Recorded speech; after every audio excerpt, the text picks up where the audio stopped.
Hello bachcho, let's see this question. Due to the presence of ambidentate ligand, coordination compounds show isomerism.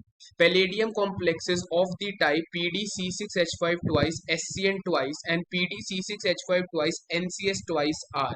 Option A linkage isomers, option B coordination isomers, option C ionization isomers and option D geometrical isomers. अब इस question को solve करने के लिए पहले हमें कुछ की कॉन्सेप्ट्स के ऊपर ध्यान देना होगा। सबसे पहली बात जो यहाँ पे मेंशन्ड है कि ये बोला है कि जिन कोऑर्डिनेशन कॉम्प्लेक्सेस में एम्बीडेंटेट लिगेंड्स प्रेजेंट होते हैं उनके अंदर आइसोमेरिज्म देखने को मिलती है। अब एम्बीडेंटेट लिगेंड कौन से लिगेंड होते हैं? एम्बीडेंटेट लिगेंड वो लिगेंड होते हैं जिनके केस में दो डोनर साइट्स प्रेजेंट होती हैं, लेकिन वो एट अ टाइम एक ही साइड से डोनेट करते हैं, but donate from one at a time. ठीक है, ऐसे लिगेंड्स को क्या बोला जाता है? एम्बीडेंटेट लिगेंड बोला जाता है।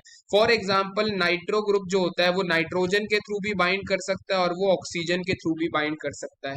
सिमिलरली थायोसाइनेटो एससीएन सल्फर के थ्रू भी मेटल के साथ लिंकेज कर सकता है और नाइट्रोजन के थ्रू भी वो नाइट्रो मेटल के साथ लिंक कर सकता है। अब जो हमारे को गिवन कॉम्प्लेक्सेस है, एक कॉम्प्लेक्स है PdC6H5 whole twice, SCN twice, और एक हमारे पास है PdC6H5 whole twice, NCS twice.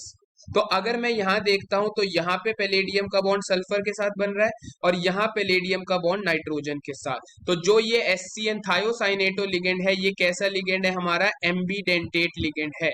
और इन दोनों कॉम्प्लेक्सेस में कॉम्पोजिशन तो सेम है, लेकिन क्या डिफर कर रहा है? मेटल की लिंकेज डिफर कर रही है। यहाँ मेटल का बॉन्ड सल्फर से है, यहाँ मेटल का बॉन्ड नाइट्रोजन से है।